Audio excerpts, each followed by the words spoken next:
Une femme est prête à risquer sa vie pour faire le tour du monde en automobile.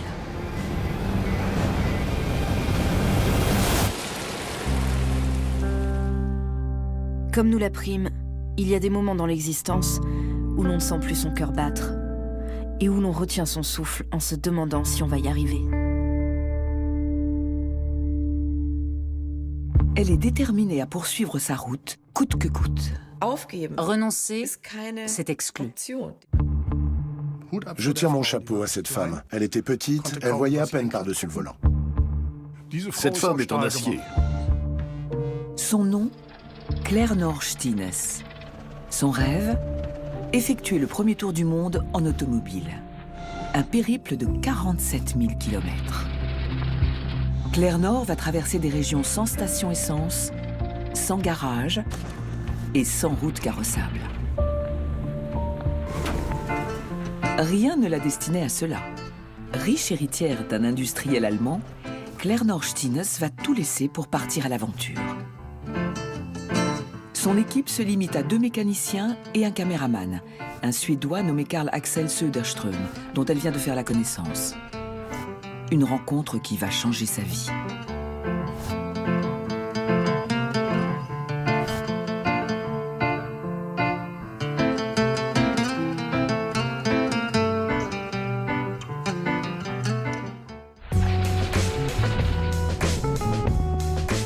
Claire Norstines compte parcourir de vastes territoires où aucune voiture n'est jamais passée. Son but ?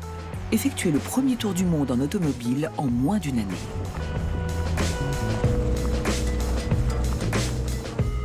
Pour cela, elle presse son équipe. Mais dès les Balkans, le terrain accidenté requiert toute son attention. Elle a minutieusement préparé ce périple qui doit la mener dans des contrées reculées.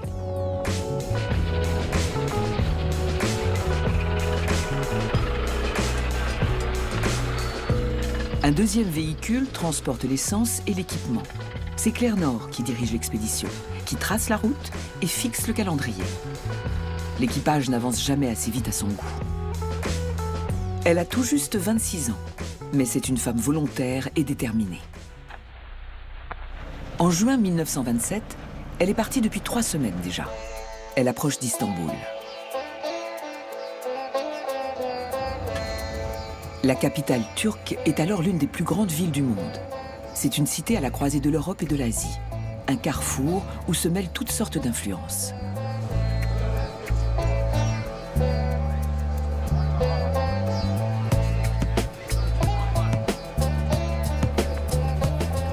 L'aventurière y arrive le 16 juin.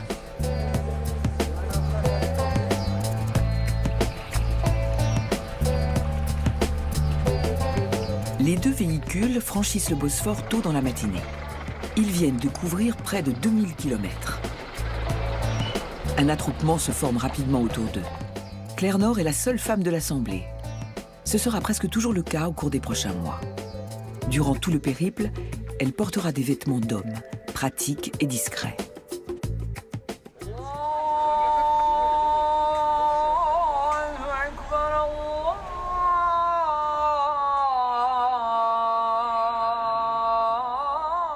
Mustafa Kemal Atatürk vient de fonder la République de Turquie et d'engager la modernisation de son pays. Mais les femmes sont encore peu présentes dans l'espace public.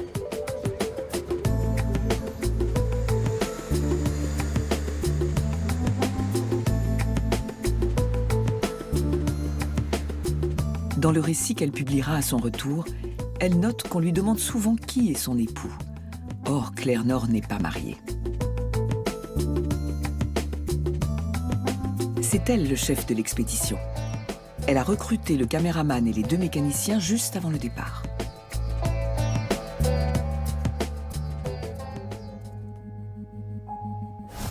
Aussi loin qu'il m'en souvienne, j'ai toujours éprouvé un désir d'aventure. On me reprochait souvent de ne pas avoir le comportement qui convenait à une fille. Mais je ne m'en souciais guère.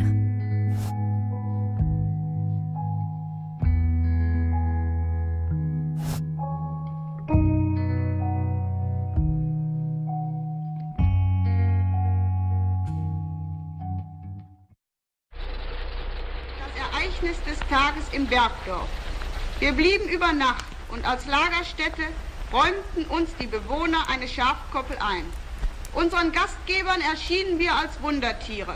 Und sicher hat unser gespenstisches Auftauchen und Verschwinden ihnen noch lange Gesprächsstoff gegeben, als uns die Staubwolken vor Angora bereits wie dicke Rauchschwaden umloderten. Le voyage se poursuit en direction de la Syrie. Claire Nord pousse son équipe à aller plus vite. Elle veut passer la Sibérie avant l'hiver. Elle n'accorde pas de répit à ses hommes, pas même à Beyrouth, le petit Paris du Levant. Pourtant, le manque de sommeil commence à se faire sentir et les premières pannes surviennent. Karl Axel Söderström, le caméraman, note dans son journal. Je suis de plus en plus en colère. Je n'aurais jamais dû prendre part à ce satané voyage. Je ne sais pas si je tiendrai jusqu'au bout. Mais pour Claire Nord, il n'est pas question d'abandonner. Même si elle avance moins vite qu'elle ne le pensait, elle ne perd pas de vue son but.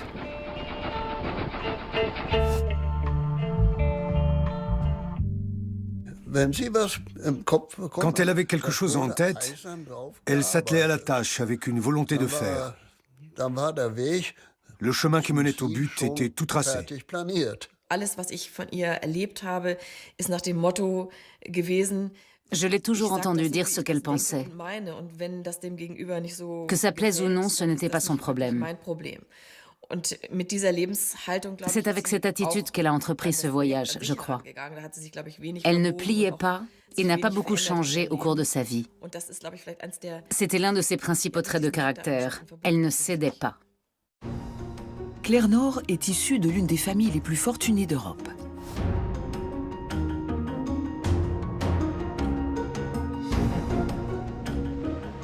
Son père est le capitaine d'industrie allemand Hugo Stines. Il a bâti un véritable empire.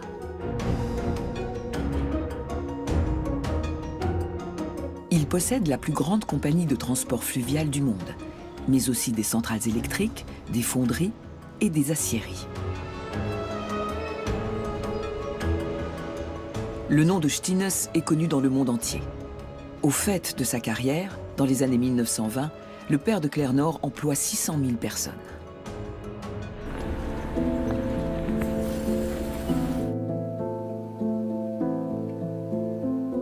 Hugo Stines est enterré au cimetière de Mülheim, dans la Ruhr. Tenant d'une éducation progressiste, le grand patron d'industrie réservait tous ses samedis à ses 7 enfants. Claire Nord adorait son père. On le voit sur les photos et dans ses écrits. Son père a certainement joué un rôle majeur dans sa vie. C'était son modèle et elle cherchait toujours à lui plaire.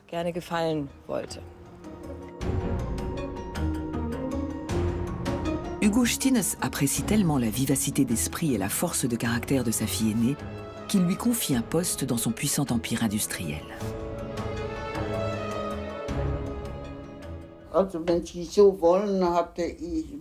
J'étais la secrétaire de mon père, si vous voulez.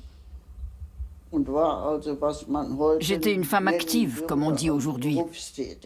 Le père de Claire Nord ne faisait pas de grande différence entre ses fils et ses filles, concernant la confiance qu'il pouvait leur accorder au sein de son entreprise. Ce n'est pas pour rien qu'il a engagé sa fille comme assistante, comme secrétaire. Je n'aime pas ce mot, mais c'est celui qu'on utilisait à l'époque.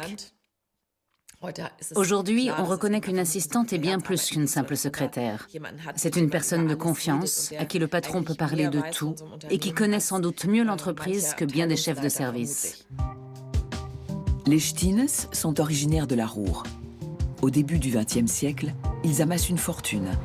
Et Katharina, la petite nièce de Claire Nord, aura l'occasion lors de ses visites à Mülheim de voir le luxe dans lequel ils vivaient. Pour nous, les enfants, c'était un paradis, un pays de cocagne. Il y avait des gens de maison qui servaient le repas. Il y avait un bouton sous la table sur lequel on appuyait pour qu'il débarrasse. Ça m'impressionnait beaucoup. Mais je ne crois pas que l'argent fasse toujours le bonheur. Ni pour Claire Nord, ni pour les autres. Claire Nord-Stines accordera peu d'entretien dans sa vie. Mais dans les années 1980, un film documentaire lui est consacré. Et elle accepte d'évoquer son enfance devant la caméra. Une petite fille peut se sentir seule. Même si la maison est remplie de serviteurs fantomatiques.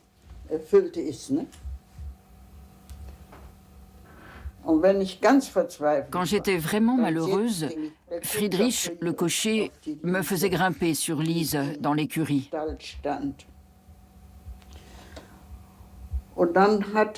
Là, quand j'étais sur le dos de Lise, jambes nues, je trouvais le contact physique dont l'être humain a besoin.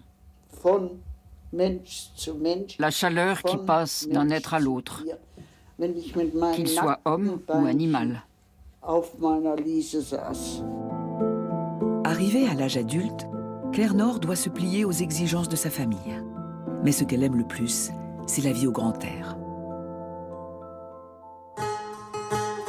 Le 16 juillet 1927, l'expédition atteint Bagdad. Chaque étape est filmée. Cela coûte un temps précieux. Mais Claire Nord a l'intention de réaliser un film de cinéma à son retour. Alle Reisenden filmen, und das mit Recht. Denn der Film ist der dokumentarische Idealbeweis vollbrachter Leistungen und eroberter Ferne. Deshalb haben auch wir gefilmt.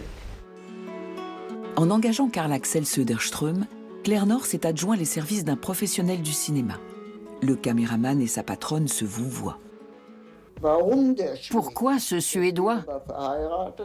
Parce qu'il était marié et qu'il avait sans doute du sang-froid.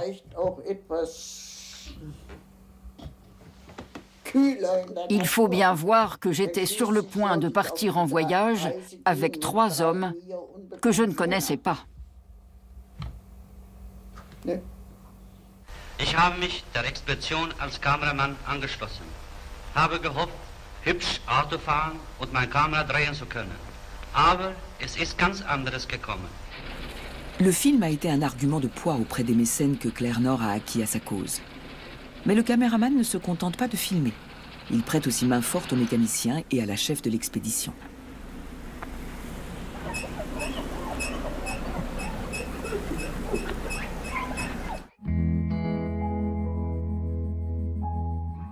J'ignorais encore toute l'importance qu'il y aurait pour ce voyage et pour moi-même à avoir quelqu'un qui ne se contentait pas de faire seulement son travail. Il aidait aussi à surmonter toutes les tracasseries.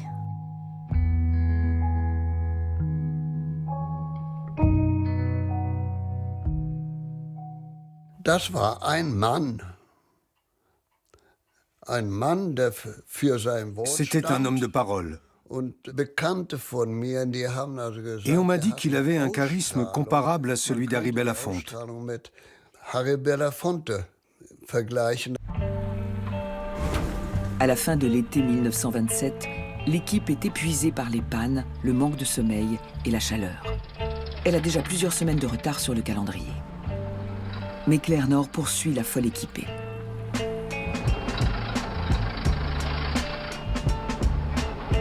Après Bagdad et Téhéran, elle s'engage dans les montagnes du Caucase en direction de la Russie.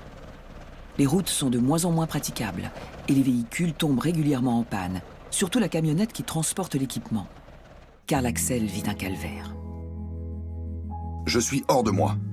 Stines a distribué toutes nos conserves à Tbilissi. Elle prétendait qu'on trouverait à manger en chemin, mais jusqu'à présent, on n'a même pas eu droit à une tasse de thé. Je suis très remonté. Je vais lui dire ce que je pense de ce voyage.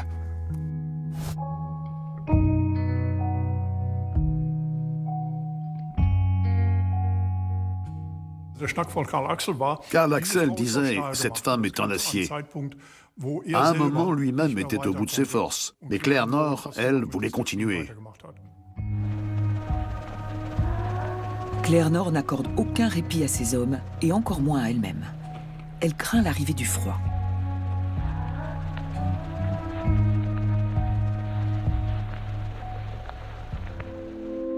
Trois ans plus tôt, la mort prématurée de Hugo Stines, à l'âge de 54 ans, a bouleversé la vie de Claire Nord. Son père était son confident et son meilleur soutien dans la vie.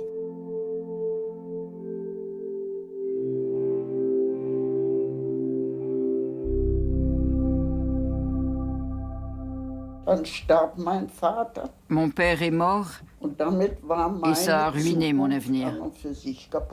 Claire Nore était une proche collaboratrice de son père. De tous les enfants du Gostines, c'était elle qui connaissait le mieux ces projets. Elle était donc la mieux placée pour reprendre les rênes de ce conglomérat, qui comptait environ 3000 sociétés. Mais le poids des traditions a été plus fort. Claire Nore voyait son avenir tout tracé au sein de l'empire industriel des Stines.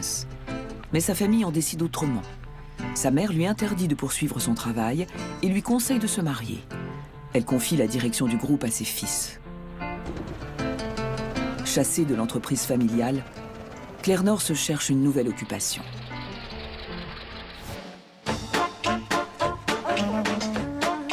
Elle a toujours aimé conduire. Alors, elle devient pilote automobile. Au milieu des années 1920, la course automobile devient le nouveau sport à la mode.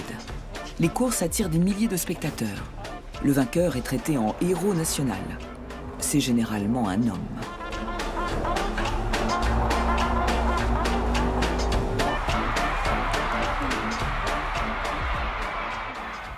« 52 pilotes, une seule femme. » Et? Oui. Vous avez gagné? Classée numéro 1. Claire Nore Stines devient le meilleur pilote automobile féminin d'Europe. Dans les grandes villes, des femmes créent des automobiles clubs féminins et organisent des excursions en voiture. Elles apportent une touche d'élégance dans le sport automobile. À l'époque, on m'a proposé d'adhérer à un club féminin. Mais je m'y serais ennuyée. Claire Nore a de plus grandes ambitions. Elle commence à préparer son tour du monde dès 1925.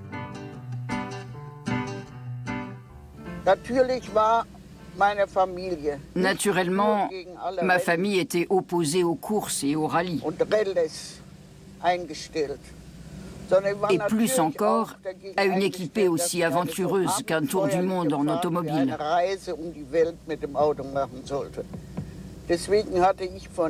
Voilà pourquoi je ne pouvais attendre aucun soutien financier de sa part.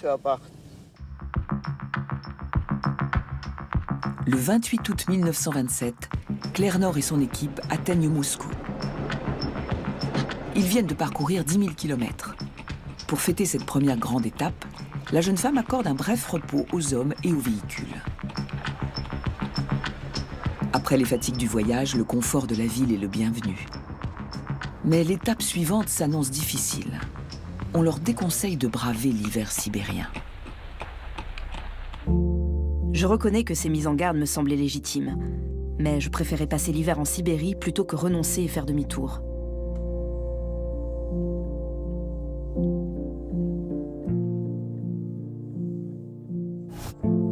Mais il y a une première défection. Hans Grunow, l'un des deux mécaniciens, n'est pas en état de poursuivre le voyage. Il souffre d'une appendicite. Les événements se précipitèrent. Grunow tomba gravement malade. Il n'était plus question pour lui de poursuivre. Après 2 semaines de repos forcé, Claire Nore reprend la route avec Söderström, le caméraman, et Heidlinger, le second mécanicien. Ils avancent péniblement vers l'est, progressant sur des chemins qu'aucune automobile n'a jamais empruntés. Boten des Teufels sind wir in den Augen der abergläubischen Bevölkerung. Wir versuchten ihr darzutun, dass die Kraft von 35 Pferden in einem Zauberkasten aufgespeichert sei. Als wir aber im Schlamme stecken bleiben, fragte uns ein besonders pfiffiger Landsmann ganz logisch, wie es komme, dass wir mit 35 Pferden nicht weiterkämen, was ihm mit seinem einzigen Pferd ein leichtes sei. Wir hatten mit Kälte und hart gefrorenen Straßen gerechnet. Nun verloren wir Zeit auf die aufgeweichten Wege. Claire Nore conduit une auto de marque Adler, modèle Standard 6. Le comble, c'est que cette voiture n'avait pas été au banc d'essai. Elle est sortie d'usine le 20 mai. Claire Nord l'a prise le 25 et elle est partie avec. C'était un des tout premiers véhicules de ce modèle. Claire Nord a été le pilote d'essai en quelque sorte. De nos jours, on embauche toute une armada d'ingénieurs pour tester les véhicules. Elle s'est retrouvée toute seule à faire ce travail et de fait, elle a eu beaucoup d'ennuis, beaucoup de pannes avec cette auto. L'Adler Standard 6 est conçu pour la ville et la circulation interurbaine dans l'Europe des années 1920. Absolument pas pour un tour du monde. Aujourd'hui encore, cela reste un modèle peu maniable, même pour un passionné de vieilles voitures qui circulent sur les routes du XXIe siècle. Le plaisir l'emporte les 300 premiers kilomètres. Ensuite, le mal de dos commence. Et le soir, on a mal aux épaules. C'est une voiture qui exige beaucoup de concentration de la part du conducteur. Elle est peu maniable. Même en ligne droite, elle tient moins bien la route qu'une voiture moderne. Elle a tendance à se mettre dans les ornières et met énormément de temps à freiner. Il faut toujours avoir une bonne distance de sécurité de tous les côtés et veiller à ne pas se faire griller une priorité. Sinon, on peut se retrouver en position délicate. En 1927, la 45 chevaux d'Adler est le modèle le plus innovant sur le marché. Le constructeur accepte de mettre le véhicule à la disposition de Claire Nord, car ce premier tour du monde promet de lui faire une bonne publicité. Mais c'est bien plus que cela pour la jeune femme. Elle accorde un grand soin à la préparation de son voyage.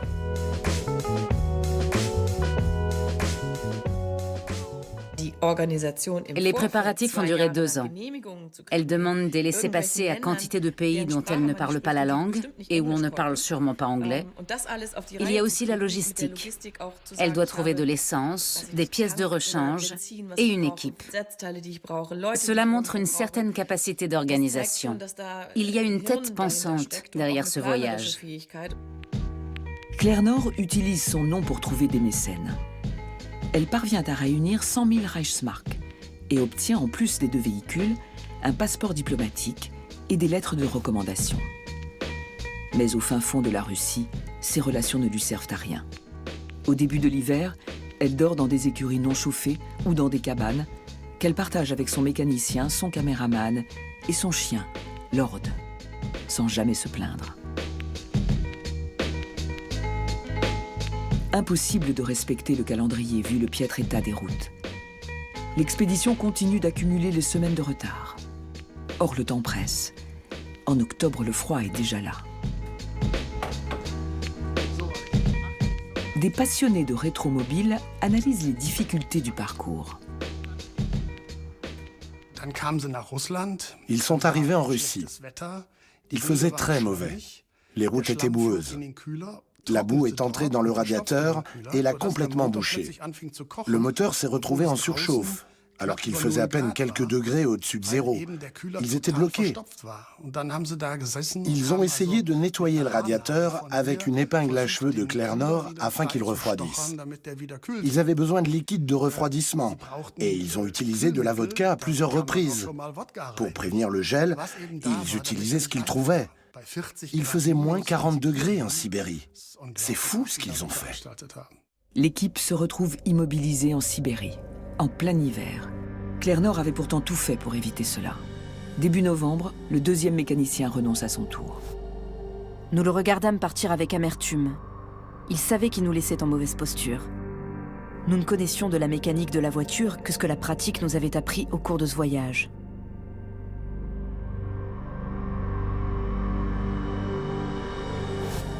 À partir de Novosibirsk, ils ne sont plus que 2, Claire Nord Stines et Karl Axel Söderström. Ce n'est pas ce qui était prévu. Trotz aller Eile, die wir aufgewandt hatten, die Fahrt in kürzester Zeit von Deutschland nach Sibirien zu bewältigen, war es uns nicht gelungen, dem Winter zu entgehen. In Irkutsk am Baikalsee saßen wir fest. Ils fêtent Noël avec une famille danoise. Ils ont loué 2 chambres meublées en ville.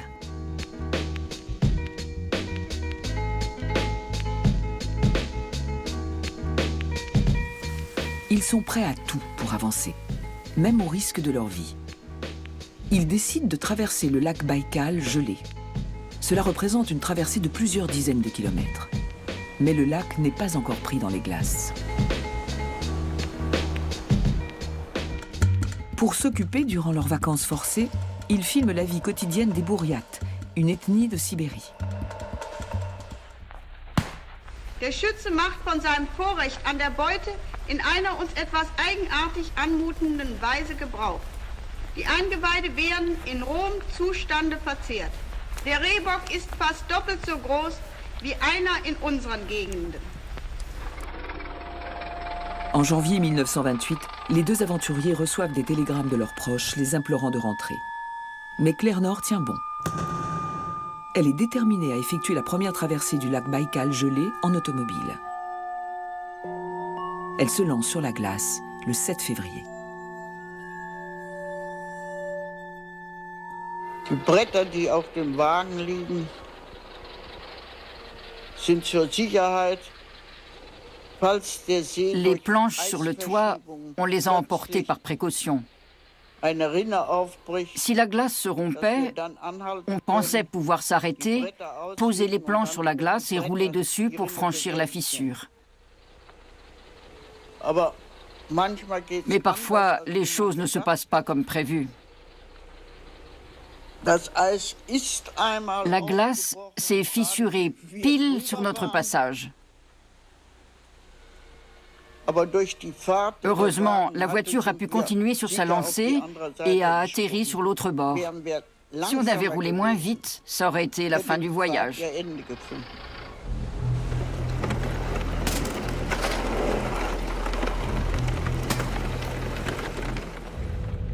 Le lac craquait. Le bruit emplissait l'espace comme une canonnade lointaine qui aurait retenti dans les montagnes. Il avançait vers nous du sud vers le nord, en vibrant sous nos pieds comme une vitre. Des fissures de quelques centimètres s'ouvraient çà et là et laissaient passer l'eau. Mais nous n'avions pas le temps de nous appesantir sur le sujet, car nous étions tendus vers notre but, atteindre l'autre rive. Die wurden ja ein Team, die haben sich unter 2 Jahren Ils étaient coéquipiers. Ils ont vécu ensemble pendant 2 ans. Ce voyage les a soudés. Au bout de 6 longs mois, les deux coéquipiers laissent enfin la Russie derrière eux. Le temps en Mongolie est plus clément. Karl Axel écrit dans son journal qu'il n'aurait pas cru pouvoir survivre au froid sibérien. Claire Nord prépare l'étape suivante. Karl Axel reste à ses côtés. Nach Ulaanbaatar folgen unsere Autos wieder den uralten Spuren der Kamele durch die Wüste Gobi nach Kalgan. Le désert de Gobi s'étend sur plus de 2000 km à travers la Mongolie et la Chine.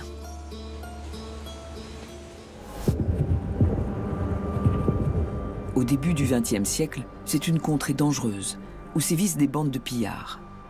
Le ministère des Affaires étrangères allemand adresse une lettre de mise en garde à Claire Nord.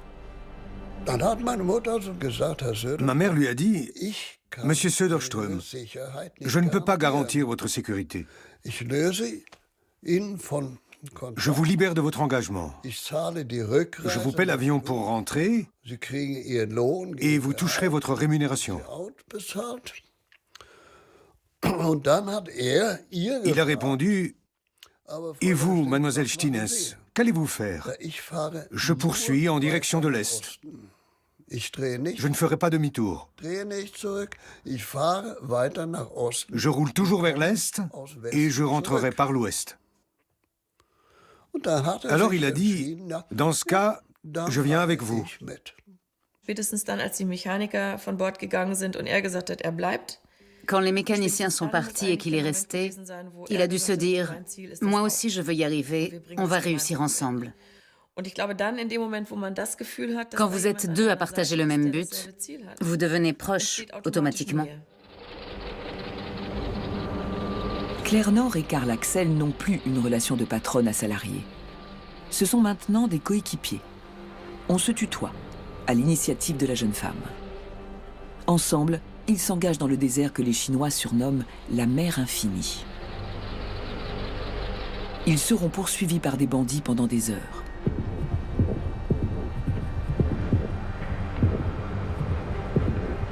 Nous restâmes sur nos gardes durant des kilomètres et des kilomètres. Soudain, la camionnette conduite par Karl Axel prend feu. Chargement, 400 litres d'essence et 3000 mètres de pellicule. Ça pouvait mal tourner si nous ne trouvions pas rapidement une solution. Ils utilisent leur extincteur et parviennent à sauver les bobines de film hautement inflammables, ainsi que le véhicule. Les brigands du désert sont toujours sur leurs talons. Mais impossible de redémarrer. Un ressort avant s'est cassé sur un dos d'âne. Claire Nord et Karl Axel le changent en moins de 28 minutes. Un exploit. À la dernière seconde, ils réussissent à repartir. Nous sautâmes dans les voitures. Les moteurs démarrèrent et nous échappâmes à nos poursuivants. Ils arrivent sains et saufs à la sortie du désert de Gobi.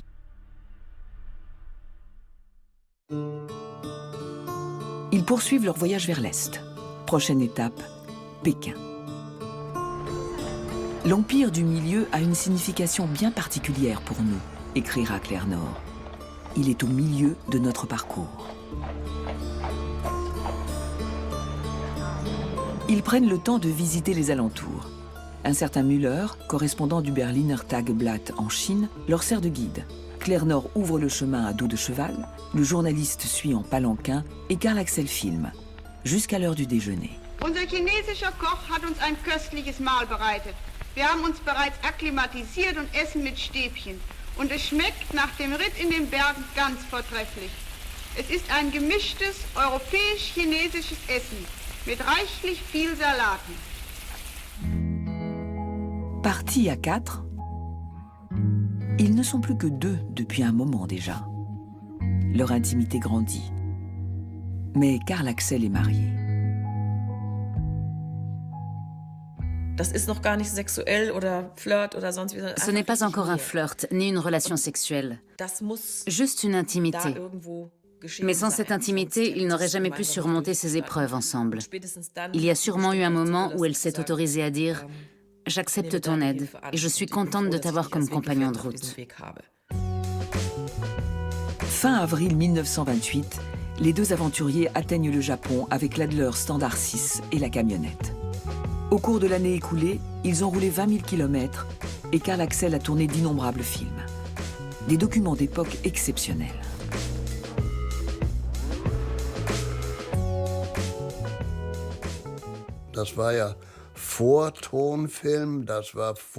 C'était avant le cinéma parlant et les caméras modernes. Il fallait tourner à la main. Il avait un excellent œil de photographe.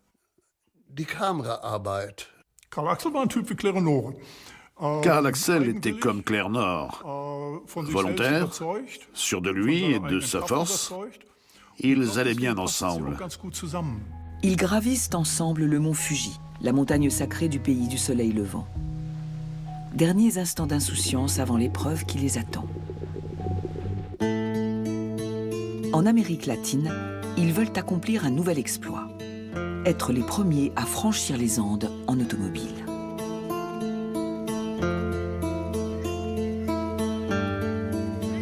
La cordillère andine est la plus longue chaîne de montagnes du monde.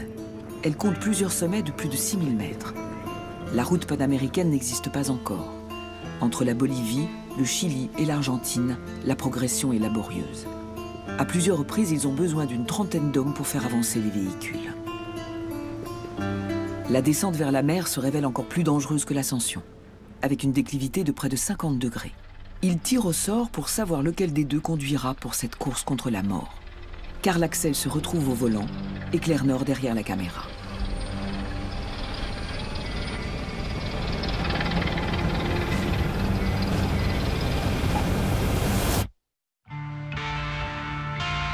Karl Axel et la voiture s'en sortent indemnes. Plus loin, il se fraie un passage à la dynamite. Routes impraticables, chemins semés de pierrailles, ils zigzaguent à travers la montagne. Certains jours, ils progressent de quelques mètres seulement.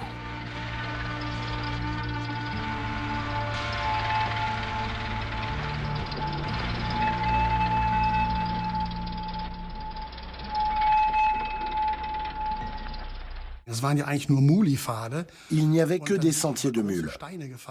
Ils roulaient sur des grosses pierres. Les cailloux pointus faisaient des trous dans le réservoir et le carter. Ils devaient alors se jeter sous la voiture pour récupérer l'huile bouillante avec ce qui leur tombait sous la main. Quand c'était la casserole, ils ne mangeaient pas le soir parce qu'il y avait de l'huile dedans qu'ils étaient obligés de garder. Ensuite, ils démontaient le carter. Ils avaient une petite lampe à souder et de la brasure. Ils ouvraient une boîte de conserve, l'aplatissaient et la soudaient au carter. Puis ils remontaient le carter et ils remettaient l'huile dedans. Il fallait continuer. L'expédition se transforme en torture. Au beau milieu de la vallée de l'Oconia, ils sont livrés à eux-mêmes.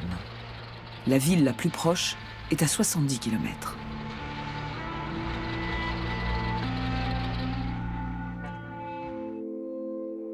Des larmes de désespoir coulaient sur nos joues. Nous dûmes soulever l'arrière de la voiture sur des pierres d'innombrables fois. La soif nous torturait. C'était insoutenable. Nous en vînmes à boire l'eau du radiateur.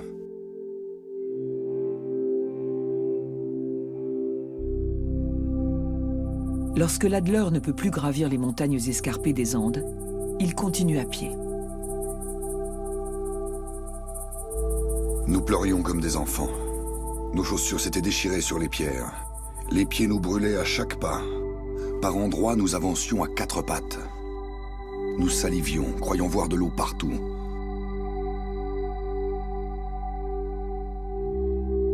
Après 4 jours de marche à travers le désert, ils atteignent le village de montagne de Gramadal et échappent de peu à la mort. Ils ont fait 50 km à pied. Ça a été l'une des heures les plus difficiles du voyage. Je leur tire mon chapeau parce qu'après cela, ils ont continué. Ils ont rejoint le village le plus proche, à moitié morts de soif, et ils ont organisé un convoi pour retourner chercher les voitures. Ils s'en sont sortis in extremis.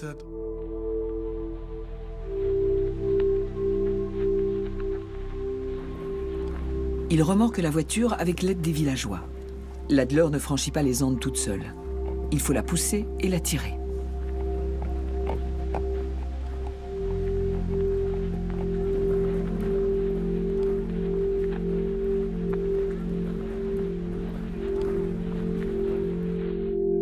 Ils ont eu chaud. Claire-Nord a eu très peur quand Karl Axel a été pris de fièvre la nuit après leur marche à travers le désert.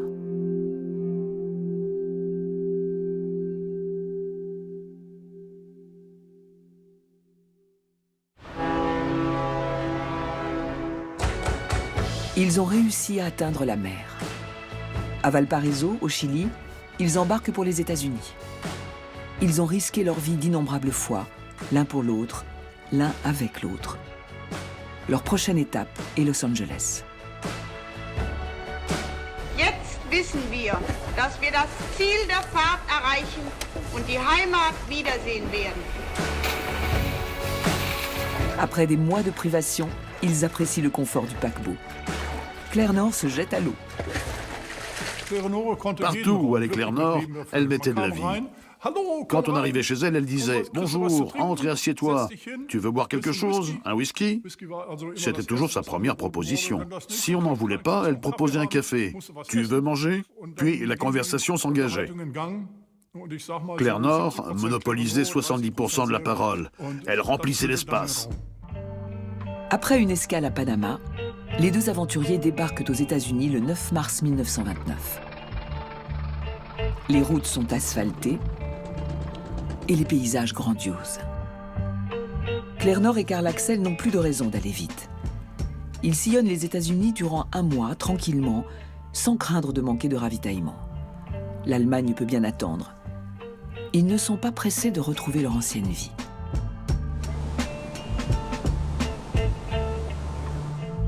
Karl Axel reprend sa caméra et filme les lieux touristiques qu'il visite.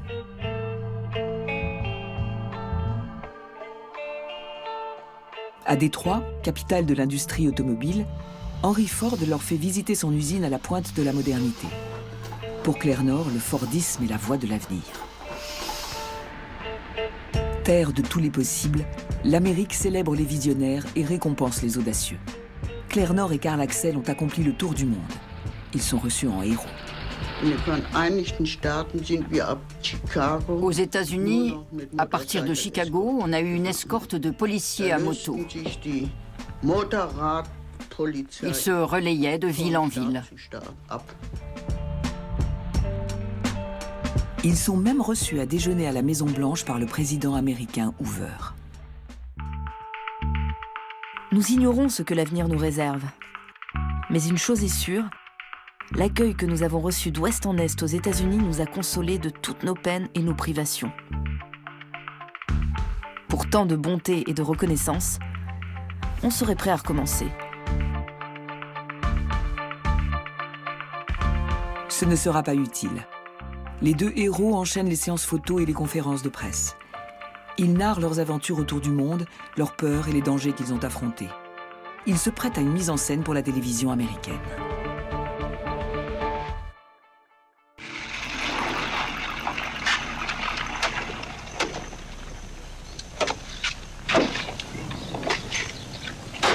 Leonora, now we're in New York. What do you think of the United States? Oh, I think that the United States are just 100%.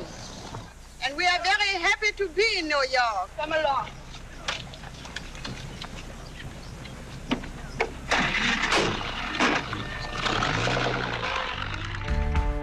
Claire Norstines, cette drôle de petite Allemande, devient la coqueluche de la presse.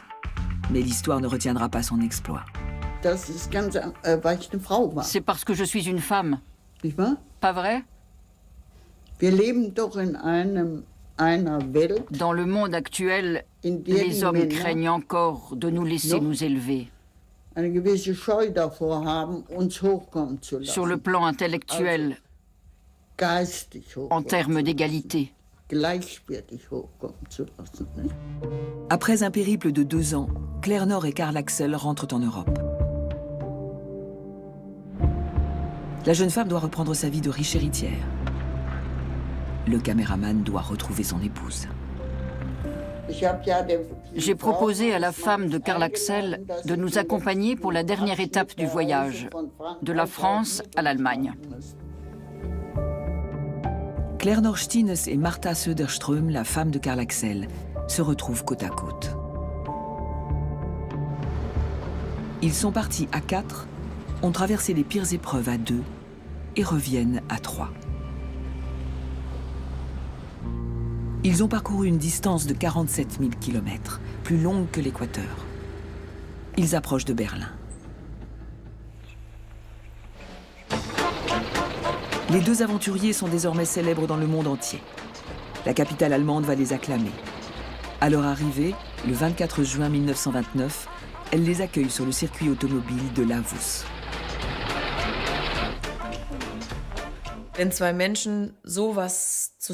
Quand deux personnes vivent une telle aventure,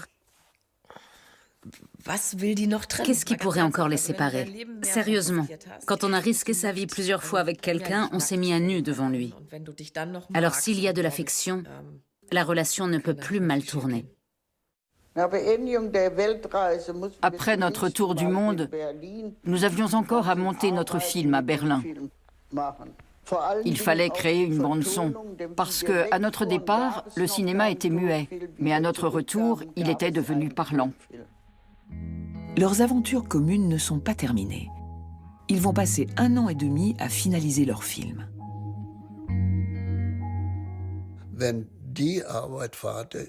Une fois ce travail achevé, mon père devait rentrer à Stockholm et reprendre le cours de sa vie. Mais ma grand-mère a tout compris. Il lui a dit: Karl Axel, il est temps que tu rentres à Stockholm pour divorcer. Tu reviendras ensuite épouser Claire Nord. Il vaut mieux une personne malheureuse que 3. Karl Axel suit ce conseil et son cœur. Il épouse Claire Norstines le 20 décembre 1930. Maintenant qu'ils sont officiellement ensemble, ils peuvent entamer une nouvelle vie. Il n'y a pas d'avenir pour Claire Nord dans l'empire industriel déclinant de son père. La jeune femme reste attachée à sa mère et à ses frères et sœurs, mais cherche une autre voie.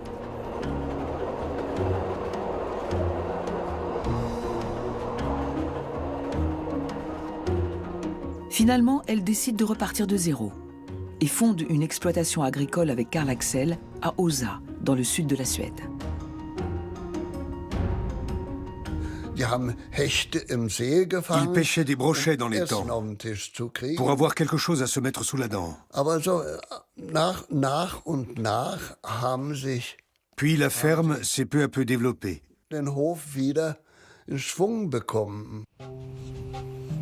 Les deux aventuriers qui ont fait le tour du monde se consacrent maintenant à l'agriculture et à l'élevage. Ils auront 2 fils et une fille et adopteront plusieurs enfants. Ils travaillent dur et sont très actifs dans la communauté villageoise.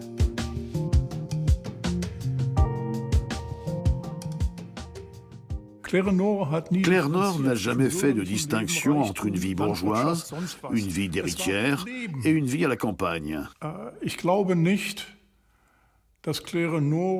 Pour elle, toutes ces vies se valaient, je pense. C'était toujours la vie, sous différentes formes. Elle a certainement trouvé son bonheur dans l'agriculture parce que ce n'était pas théorique. Le résultat est palpable. On peut le voir, le manger. Un cheval, on peut le caresser. Ce sont des choses ancrées dans le réel. Tout cela peut donner beaucoup de satisfaction.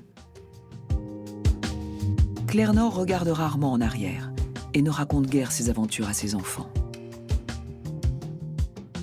Die haben von der Reise nur, wenn man speziell gefragt hat, Ils ne parlaient pas de leur voyage. Si on posait une question précise, on avait parfois une réponse. Die waren ja so beide. Die haben ein Projekt gemacht, das war der Ils ont fait ce tour du monde en auto. rund der Welt, der Film und das Buch fertig gemacht. Ils en ont tiré un film et un livre. Et après, c'était fini pour eux. Dann sind sie also weitergegangen. Ils sont passés à autre chose Ja, wurde über die Geschichte et n'en ont plus parlé. nicht mehr geredet. Au début des années 1980, un cinéaste allemand du nom de Michael Kubal redécouvre les bobines tournées lors du premier tour du monde en auto. Il convainc Claire Nord de faire un nouveau documentaire, 50 ans après le premier.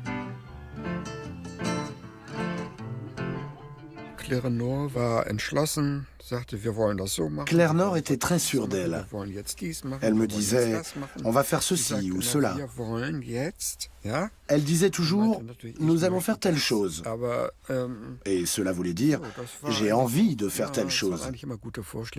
Mais elle avait toujours de bonnes idées, je le reconnais. Je les ai suivies volontiers et on a fait ça ensemble.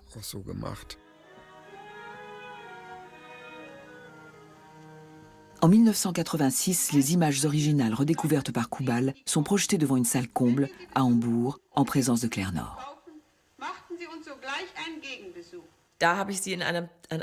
Je l'ai découverte à cette occasion. Ce n'était plus la même personne que lorsque j'étais enfant, naturellement. Elle était entourée de jeunes gens, d'étudiants qui ont vu le film et posé des tas de questions.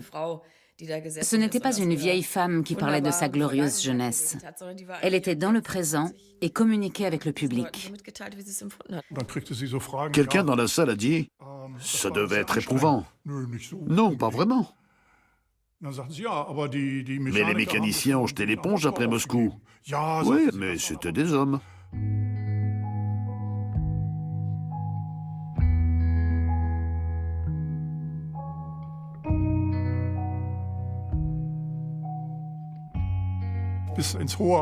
Jusqu'à un âge avancé, 80 ans environ, Karl Axel prenait Claire Nord dans ses bras. C'était touchant. Karl Axel Söderström décède en 1976, 14 ans avant sa femme. Claire Nord Stines vivra en Suède jusqu'à sa mort en 1990. Ceux qui l'ont connue gardent le souvenir d'une femme hors du commun, authentique, obstinée, rebelle et surtout pleine de courage. Je ne lui ai jamais posé la question, mais j'aurais aimé lui demander où elle a trouvé le courage de mener ce projet à bien. Je peux imaginer qu'on conçoive un tel voyage, qu'on le prépare, qu'on prenne la route, mais qu'on le mène à bien, quoi qu'il en coûte, en dépit des difficultés, des obstacles, des pannes, des mécaniciens qui s'enfuient. Où a-t-elle puisé cette force? J'aurais aimé le lui demander.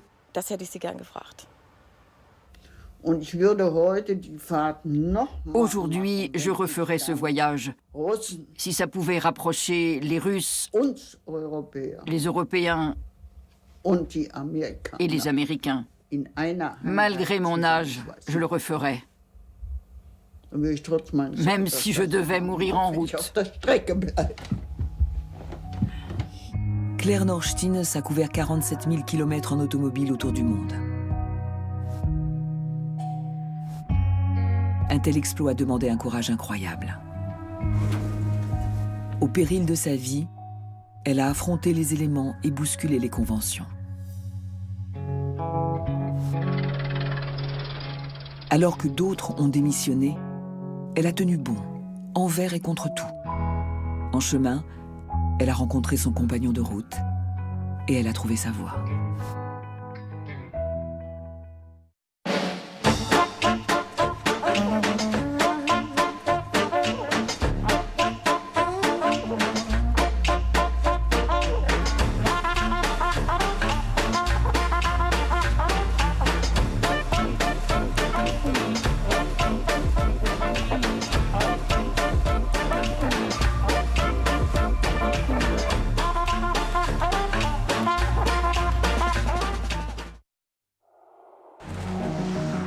Dans un instant, un groupe de passionnés tente de reproduire avec les moyens de l'époque l'envol de la première montgolfière.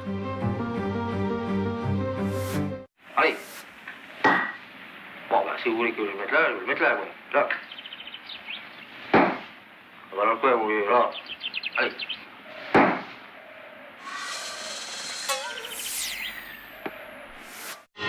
Voici Alfred et Agathe. Ils ratent leur suicide et se rencontrent. Comment peut-on entrer ainsi dans la mort des gens? Vous feriez mieux d'avoir un peu plus de savoir-vivre. Alfred est malchanceux, ou maladroit, ou malchanceux, ou... Vous êtes fait mal en tombant? Non, c'est en me relevant. Mais il est irrésistible. Je suis amoureuse. Tellement irrésistible. Les malheurs d'Alfred, demain à 20h45 sur Arte. Mardi, 2 sujets dans Théma. Quand elle fut inaugurée en 1886, elle dominait New York du haut de ses 46 mètres. Histoire de la Statue de la Liberté et de son créateur français. En janvier, Mein Kampf tombera dans le domaine public. Quelles questions pose sa publication, sa lecture, son commentaire? Théma, mardi à 20h55 sur Arte.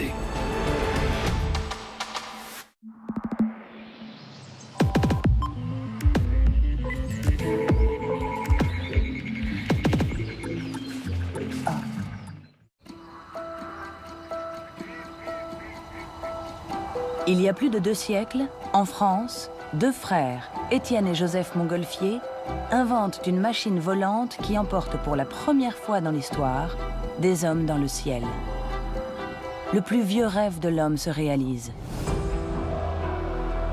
Sous les yeux ébahis de la population parisienne, démarre alors une incroyable compétition. Les apprentis